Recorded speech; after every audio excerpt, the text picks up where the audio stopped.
চলুন জেনে নেই জেন জি এবং অন্যান্যদের সম্পর্কে। জেন জি বা জেনারেশন জি, যারা 2097 থেকে 2012 সাল পর্যন্ত জন্মগ্রহণ করেছে তাদেরকে বলা হয় জেন জি। জেন জি ছাড়াও বাকি সবগুলোর জেনারেশনের পরিসীমার মাঝে নেই। সাইলেন্ট, যারা 1998 থেকে 1945 সাল পর্যন্ত জন্মগ্রহণ করেছে তাদেরকে বলা হয় সাইলেন্ট। বুমার্স, যারা 1946 থেকে 1964 পর্যন্ত জন্মগ্রহণ করেছে তাদেরকে বলা হয় বুমার্স। জেন এক্স বা জেনারেশন এক্স, যারা 1945 থেকে 1980 পর্যন্ত সালের মধ্যে জন্মগ্রহণ করেছে তাদেরকে বলা হয় জেন এক্স।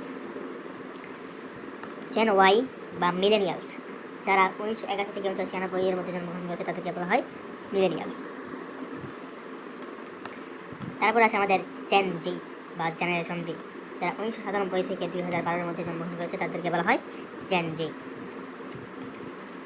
তারপরে যারা 2013 থেকে 2015 এর মধ্যে জন্মগ্রহণ করেছে তাদেরকে বলা হয় আলফা। ধন্যবাদ ভিডিওটি দেখার জন্য।